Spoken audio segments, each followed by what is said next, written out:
Hey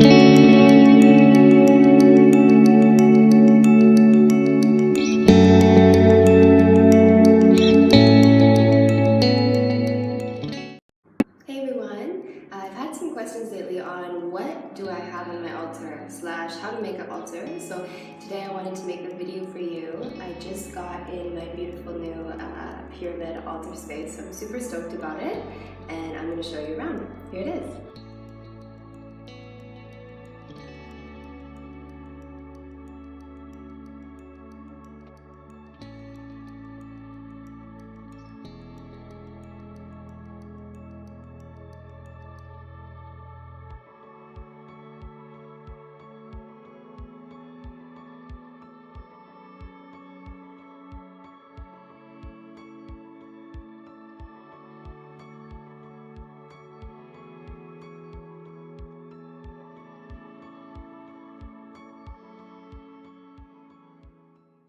We'll start here with Ganesha.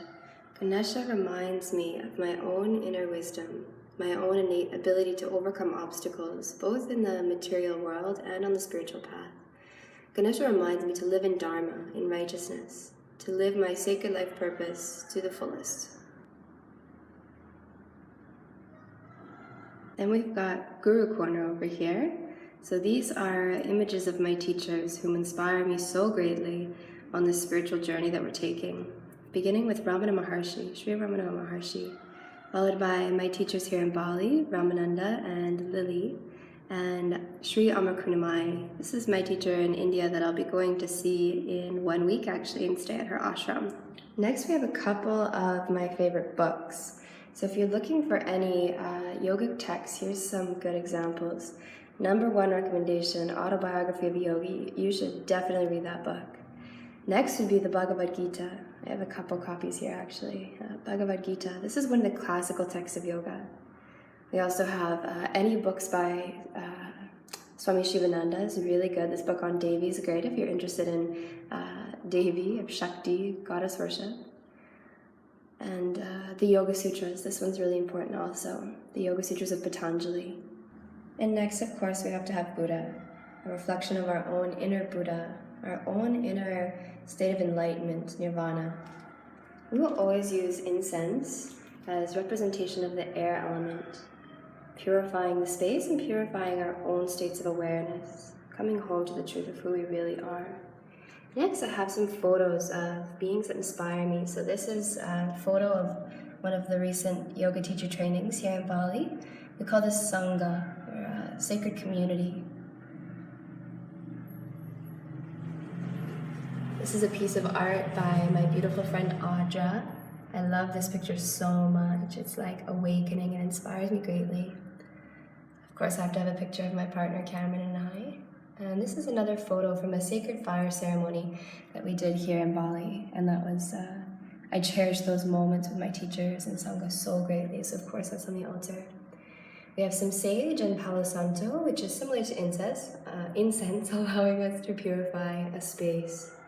And then we have a bit of a crystal grid here with different crystals and gemstones that I've collected over the years with unique properties. Next, we have Shiva shelf here. So this is Shiva Nataraja, a form of Shiva, dancing Shiva. We have Rudrakshas. These malas or Rudraksha seeds are sacred to Lord Shiva, and we use them for mantra japa, for chanting certain mantras, as well as we have a Shiva lingam here. We have some aloe here, which I've been using so much because, you know, sunburns. And I actually have my Himalayan salt lamp here too, which I brought from Canada. And the funniest thing, I don't know if you can see it, but it's so humid and so hot here that it is melting. So that will eventually totally disintegrate, but that's cool, we'll use it for now. Okay, we should definitely pull out what's inside here. So this is a little storage space that we have. These are some more sacred texts. We like to keep sacred texts to preserve their energy in cloth if possible. And as with all of this, we'd actually never put any of this on the floor to help preserve its energy. So we'll only keep these on cloth or in cloth.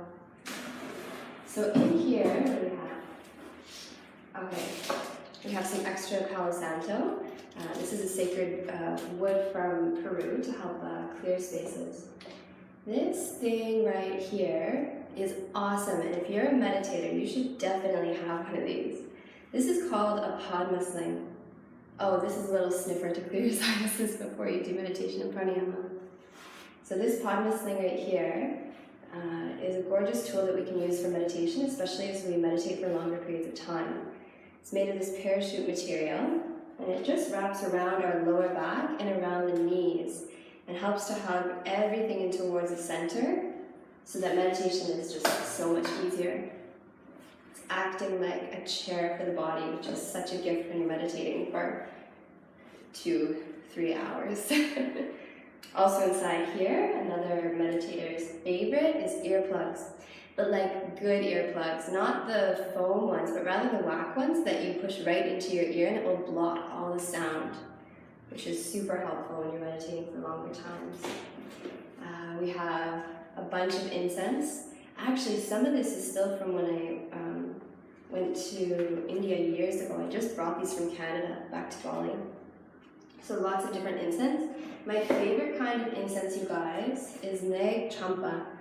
So this is a beautiful incense from India, and it's super natural. And we use this every day for meditation to clear the space, as well as to invoke different aspects of our own awareness. There's a lot of candles in here. There's like a box full of these tea lights. These are made of soy wax maybe, or coconut wax, I can't remember. But I know that they're natural because the ants eat them here, which is interesting. So we use these. This is like the light of knowledge, we could say. The light of knowledge. Next, what do we have? Oh, this little box here.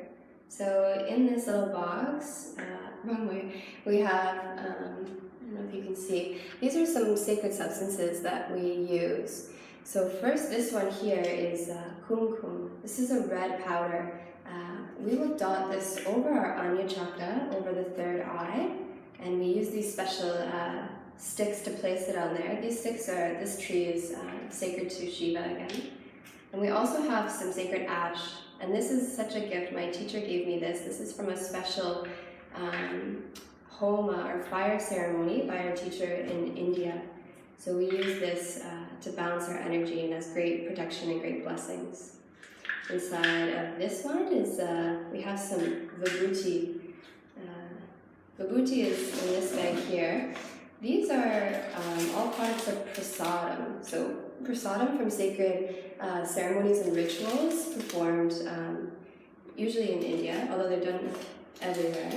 But this was gifted to me by a lovely Balinese woman here. Again, we use this vibhuti either as offerings for our altar for doing puja, or we can use this again over our third eye, which just helps to balance and protect that energy center. We may also place it over the heart chakra or over the throat. We have some essential oils, so frangipani essential oil, which is the beautiful Balinese flower that we make as offerings to our deities. We gave one to Shiva. And a lighter, because none of this is practical without that. So I think that's it, you guys. That's a little bit of a tour into the altar space and the sacred space that I've created for myself. Maybe in another video I'll make some tips and tricks for how to create your own sacred space and altar. So that's it. Thank you so much. I love you. Bye.